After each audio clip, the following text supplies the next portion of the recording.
Assalamualaikum warahmatullahi wabarakatuh. Selamat sore dan salam sejahtera.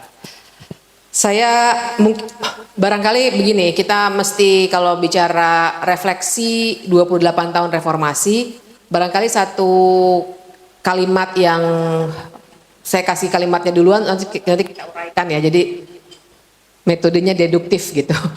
Yang ingin saya ungkapkan pertama-tama adalah kita ini dari otoritarianisme 28 tahun yang lalu, hari ini kita kembali ke otoritarianisme. Nah, menjelaskan ini sebenarnya gampang-gampang susah, apalagi kalau cuma 15 menit. Tapi kan ini awal ya untuk kita berdiskusi, itu yang paling penting. Pertama-tama yang kita harus, nanti akan masuk ke autocratic legalism, tapi izinkan saya pertama-tama untuk kayak mengupas bawang ya. Jadi kita urai satu-satu dulu. Sebenarnya apa sih yang hari ini tengah terjadi? Kita punya banyak gejala. Gejala militerisasi tadi, nanti Mas Yanuar saya juga menunggu-nunggu karena saya nggak belajar ekonomi. Jadi saya senang biasanya dengan orang bicara ekonomi. Ekonominya seperti apa, kemudian penyangkalan soal perempuan, dan saya Bang Usman akan bicara soal kebebasan berpendapat gitu ya. Itu semua kan gejala. Tapi kalau kita coba refleksikan, sebenarnya kita bisa membacanya kalau dalam label tadi saya sebut otoritarianisme. Tapi bagaimana cara mengulitinya? Pertama-tama teman-teman yang harus kita letakkan adalah demokrasi. Demokrasi saya yakin di sini pasti langsung bisa jawab. Demokrasi adalah gitu kan, pemerintahan dari rakyat oleh rakyat untuk rakyat. Baik. Jadi kata kuncinya adalah rakyat atau warga atau publik, apapun itu kita menyebutnya, tapi orang-orang kita ini. Nah, demokrasi itu pertama-tama dia akan hancur. Kan demokrasi itu kan memang dia tidak akan bisa membuat kita memilih yang terbaik. Tapi dia akan memberikan kepada kita cara untuk mengawasi siapa saja yang berkuasa. Itu demokrasi. Demokrasi itu bahkan jadi bisa menghancurkan dirinya sendiri. Seperti yang hari ini sedang kita lihat. Kenapa? Karena dia mengizinkan orang-orang untuk saling berinteraksi, saling berkompetisi. Nah, jadi dengan itu yang ingin saya katakan adalah demokrasi pada akhirnya adalah soal akuntabilitas. Akuntabilitas kembali kepada kita, warga. Nah, otokrasi itu akan terjadi ketika elemen-elemen untuk berakuntabilitas itu dihancurkan. Apa tuh elemen-elemen yang saya maksud? Tentu saja maksudnya adalah kita lepas ada soal kebebasan berpendapat, kita memang punya kebebasan untuk mengkritik, tapi ada saluran formal dalam dunia politik yang namanya eksekutif, legislatif, yudikatif, dan banyak lembaga negara independen dan seterusnya. Sebenarnya itu cara untuk dalam sebuah sistem demokrasi, penguasa itu mengembalikan amanahnya kepada kita, warga. Nah, begitu lembaga-lembaga itu dihancurkan, demokrasinya mati, dia menjadi otokrasi. Nah, satu ya otokrasi. Tapi dia akan berubah lagi menjadi otoritarianisme ketika yang sudah tidak bisa diawasi itu kemudian juga secara aktif melawan, membungkam pihak-pihak di luar sana yang tidak ada dalam sebuah institusi formal, yaitu sebenarnya kita maupun pihak oposisi dan lain sebagainya, untuk juga mengawasi dirinya. Jadi itu sebabnya orang sekarang banyak yang kalau misalnya kita semua di sini sering berbicara keras begitu ya, dibalikinnya selalu, tapi kan Anda masih bisa ngomong nih, nggak hilang. Loh, how low can you go? Mau main ukur-ukuran kayak gitu, nunggu sampai negara ini bisa ngilangin orang. Orangnya sekarang udah jadi presiden, tapi kan nggak seperti itu. Kita nggak berbicara soal nihilisme gitu. Kita bicara ukurannya adalah sampai orang hilang itu baru namanya otoritarianisme. Salah. Kita pakai analisisnya yang lebih benar. Nah, dan ini bukan bahasa orasi, ibu-ibu, bapak-bapak, kawan-kawan. Ini adalah bahasa literatur. Jadi kalau belajar misalnya katakanlah mau pakai Levitsky dan Way 2002 soal competitive authoritarianism bisa, mau pakai backsliding, democratic backsliding Nancy Bermeo bisa. Jadi ini memang bukan bahasa orasi, ini adalah sebuah analisis yang referensinya banyak sekali, dan unfortunately ini bukan hanya hal yang terjadi di Indonesia. Karena itulah orang kemudian kan biasa ya, namanya ilmu pengetahuan, dia lahir dari kondisi empirik, dan kemudian dia, oh ini namanya otoritarianisme, dan dengan kerangka yang sama kita bisa letakkan Indonesia. Nah, langkah berikutnya adalah totalitarianisme. Kira-kira kan begitu tuh. Nah, sekarang kan pertanyaan Mas Ardi adalah apa tuh autocratic legalism? Nah, saya mulai dari demokrasi, otokrasi, otoritarian, totalitarian. Tapi ketika bahkan baru mencapai otokrasi, ketika demokrasi tidak bisa dicek, itu orang seringkali agak bingung.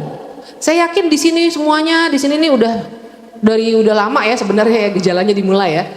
Mungkin kita agak-agak ini salah nggak ya? Kenapa? Karena kita semua adalah orang-orang yang berpikir kritis, bener nggak? Kita semua di sini punya akal sehat, bener nggak? Bener dong, kalau nggak mungkin ada di sini. Mungkin rebahan-rebahan aja gitu kan? Enggak, kita ada di sini karena kita semua sebenarnya punya akal sehat.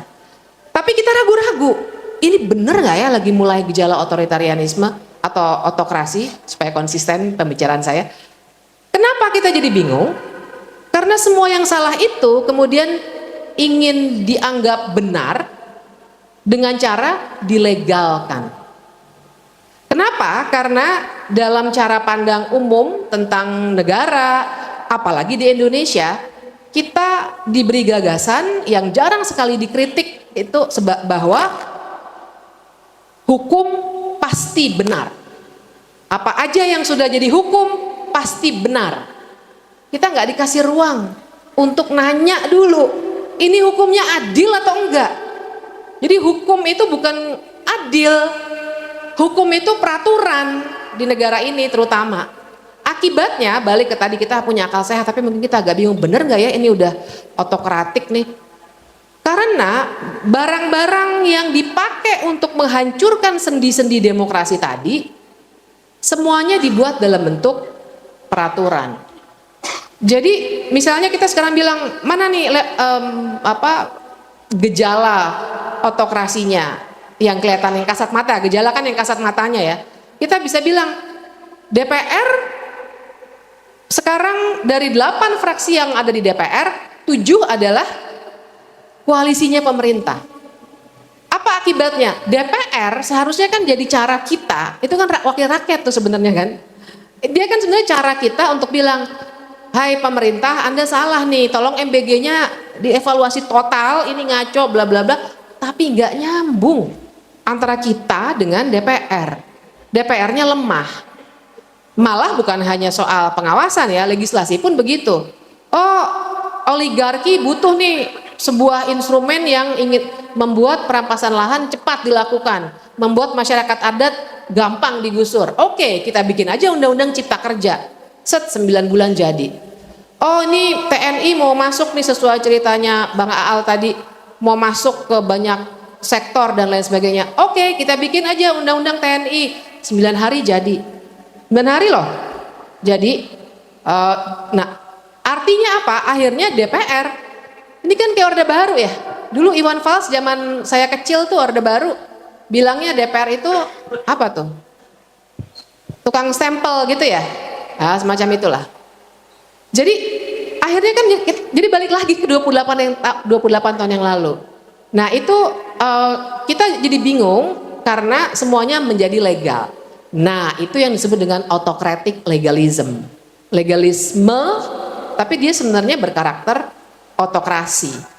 Nah, dan lagi-lagi ini bukan khas Indonesia sayangnya. Makanya bisa dikasih label secara literatur yang namanya autocratic legalism. Karena teman-teman boleh baca misalnya di Venezuela itu bisa baca tulisannya Javier Corrales, atau misalnya yang di Hungaria sekarang udah ganti ya, Viktor Orban. Tapi fenomena yang dulu autocratic legalism di Hungaria bisa baca tulisannya Kim-Lane Chappell misalnya gitu. Tapi saya mau bilang, jadi ini bukan sebuah bahasa orasi, tapi memang alat analisis untuk kita yakin bilang, nggak perlu takut untuk disalah-salahkan karena memang jelas referensinya. bahwa negara ini memang sudah masuk ke arah otokratik atau sudah masuk benar-benar, jadi bukan menuju ke, tapi menurut saya sudah masuk ke otoritarianisme, jadi lebih dari otokrasi. Jadi sendi-sendinya sudah hancur tadi ya. Apa yang dihancurkan? DPR-nya dihancurkan. Dalam arti nggak berfungsi secara baik, fungsi legislasi, anggaran dan pengawasannya. Terus misalnya saja masyarakat sipilnya yang harusnya bisa menjadi pengawas, kita semua punya hak berpendapat. Saya kira nanti Bang Usman banyak bisa bicara soal itu. Kita juga dibungkam secara efektif, dan itu yang akan membuat kita makin yakin, oh ini memang sudah menjadi otoritarianisme. Kalau teman-teman masih bingung karena tadi ya, kok kayaknya iya tapi enggak ya, iya tapi enggak karena kita mungkin agak bingung karena legal semuanya. Kalau misalnya pertanyaannya apakah katakanlah misalnya soal antek-antek asing nih, rame ya kan, apakah ini antek-antek asing segala macam, ya udah buru-buru mau dibuat tuh undang-undangnya, disinformasi dan propaganda asing, udah ada naskah akademiknya beredar. Artinya apa? Narasi yang mau menyerang kelompok-kelompok yang berseberangan, kalau dalam literatur namanya war on dissent, itu juga mau dibuat legal. Makanya ada naskah akademiknya sudah. Gitu. Jadi itu gejala yang bisa dilihat. Nah, sekarang ada juga beberapa perdebatan soal misalnya kalau mau, kita selalu dibenturkan dengan situasi itu tadi ya. Alah kalian semua masih bisa ngomong, berarti nggak kayak Orde Baru. Nanti dulu kita jangan lihat sampel case study satu demi satu seperti itu, tapi kita refleksikan secara besar dan kita akan menemukan bahwa sesungguhnya metodenya sama, tapi karena zamannya berubah. Dulu misalnya nggak ada media sosial, dulu misalnya nggak ada film-film seperti Pesta Babi yang membutuhkan nonton bareng. Tapi dulu misalnya ada buku-buku Pramudia Anantatur. Saya juga dulu diam-diam fotokopi dan saya umpetin bacanya. Kenapa? Karena saya tahu senior saya ditangkap, ditahan karena baca buku itu. Jadi, nah sekarang metodenya sebenarnya sama. Cuma karena zamannya berbeda, kita melihat gejalanya seakan-akan berbeda. Jadi mari refleksikan itu. Kalau misalnya teman-teman bilang, cuma orang-orang tertentu aja kok yang diincar oleh penguasa. Pada masa Orde Baru juga begitu. Kan bukannya mungkin dulu 150 juta orang kali dulu ya masyarakat Indonesia. Bukannya semuanya ditangkap kan? Memang ada orang-orang tertentu yang dijadikan sampel untuk memberikan chilling effect. Supaya kita semua takut. Saya sebelum kesini tadi baru diskusi di kampus Universitas Pancasila ngomongin soal kebebasan berpendapat. Dan ada pertanyaan yang membuat saya udah sering sih pertanyaan itu, tapi pas mau kesini gitu, jadi saya langsung mikir lagi di jalan. Pertanyaannya, apa kita harus diem aja ya, soalnya takut nih. Saya bilang, lah itu yang diharapkan, itu yang di chilling effect itu, yang bikin semua orang kemudian akan berpikir, udah deh saya diem aja deh daripada ntar saya diancam lah, mungkin takut seperti Andri. Mungkin juga takut dikejar-kejar aparat. Kalau intel sih saya yakin di sini banyak intel, nggak ada masalah. Kita saling menghormati aja lah. Mungkin tugas Anda untuk lapor, silakan lapor.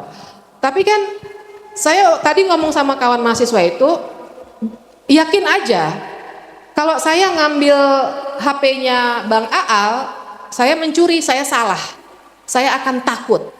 Harus saya takut, kalau nggak moral saya rusak. Tapi kalau kita berbicara kebenaran dan kita punya tanggung jawab moral untuk berbicara kebenaran, ya nggak usah takut. Tapi bahwa kita perlu strategis, perlu mitigasi keamanan, ya harus. Tapi jangan langsung bungkam.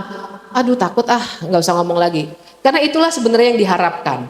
Nah biasanya memang penguasa yang otoriter itu akan, satu kan tadi nggak ada cek ya.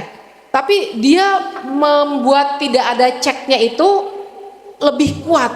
Tidak hanya mematikan elemen-elemen formal negara, tapi dia akan melakukan dua hal lagi. Pertama, dia akan menyerang orang yang berbeda pendapat, dan kedua, informasi akan dikontrol. Mungkin teman-teman akan bilang, sekarang kan nggak ada bredel. Lagi-lagi, metodenya sama. Cuma karena zaman berubah, tekniknya berbeda. Sekarang nggak ada bredel, tapi coba periksa berapa banyak media massa yang sudah dimiliki oleh kelompok oligarki. Coba cek juga bagaimana cara Kementerian Komdigi sebenarnya tengah berusaha membatasi informasi yang kita dapatkan. Belum lagi kalau bicara Papua, itu satu internet satu pulau bisa dimatikan, udah pernah terjadi gitu. Untuk mencegah informasi keluar dari Papua. Udah pernah terjadi kan, kita ke PT UN kan waktu itu dan menang sebenarnya.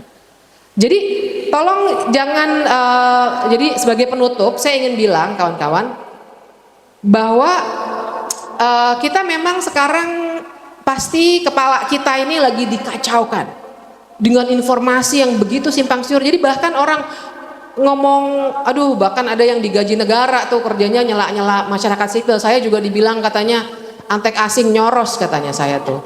Terima berapa miliar itu. Ya ampun, saya bilang kalau benar saya punya 2 miliar dikasih sama Soros, saya sih bersyukur ya. Nyatanya emang nggak ada. Per dolar sekarang. Tinggal tanya Mas Yanuar aja nanti gimana caranya untuk bikin duit tambah banyak. Tapi kan enggak.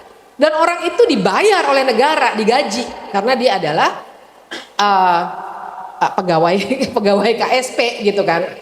Nah, jadi yang saya mau bilang terakhir kawan-kawan, jadi satu cara pemimpin yang, atau jangan pemimpin lah kesannya konotasinya positif, penguasa yang otoriter itu satu, dia akan mengacaukan informasi. Kita jadi ngomongin perselingkuhan, kita jadi ngomongin apalah orientasi seksual orang yang menurut saya nggak relevan. Kita fokus ke pokok soalnya aja, kebijakan. Jangan ngomongin orientasi seksual orang, ngomongin apa penampilan segala macam, nggak setuju saya. Tapi juga yang kedua, kita juga dibuat takut. Nah, kalau pertanyaan Mas Ardi tadi terakhir, jadi gimana cara kita untuk mengatasi semua masalah ini? Ya kita pegangnya moralitas kita. Kita lihat kalau ada kebenaran yang harus kita ungkapkan, ungkapkan. Hanya dengan cara itu.